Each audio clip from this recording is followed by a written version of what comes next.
সেবার জন্য মূল্য দিবে।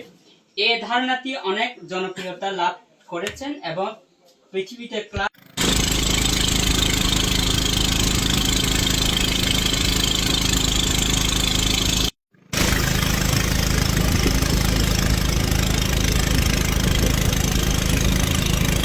দৈনিক প্রতিদিন বাংলাদেশে পত্রিকায় প্রকাশিত হওয়ার পরে আমাদের সমস্যা এবং আমাদের দুর্ভোগের কথা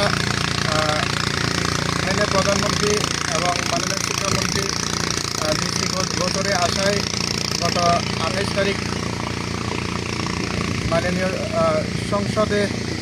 মহামান্য সংসদে ঘোষণা দেওয়ায় আমরা স্কুল পরিবারের সকলে আমরা কৃতজ্ঞতা এবং ধন্যবাদ জ্ঞাপন করতেছি, কারণ আমাদের অনেক দিনের আশা আকাঙ্ক্ষা পূরণ হতে চলেছে।